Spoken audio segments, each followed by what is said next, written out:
Je vais corriger l'exercice 33, page 230. On doit tracer dans un repère la courbe représentative de la fonction cube sur un intervalle -2, 2. Donc je vais regarder toutes les images des nombres entiers sur cet intervalle pour faire un tableau de valeurs afin de placer des points dans un repère pour les relier. Donc l'image de -2, c'est -8, donc je place le point A. L'image de -1, c'est -1, je place le point B. L'image de 0, c'est 0. L'image de 1, c'est 1. Et l'image de 2, donc 2 au cube, c'est 8, je place le point E. Je relie ces points et j'obtiens la courbe représentative de cette fonction cube.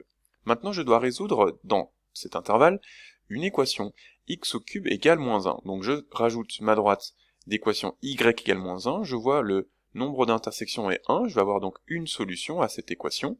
Je lis sur l'axe des abscisses, la solution c'est -1. Donc réponse 2A, l'ensemble solution est ou contient -1.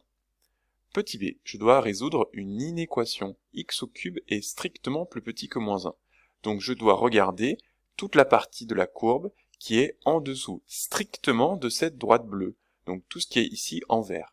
Et l'ensemble solution, ce sont toutes les abscisses de ces points. Donc je vais avoir un intervalle ici comme ensemble solution. -2, son image c'est -8, on l'a dit tout à l'heure. -8 est bien plus petit que -1, donc -2 appartient à l'ensemble solution.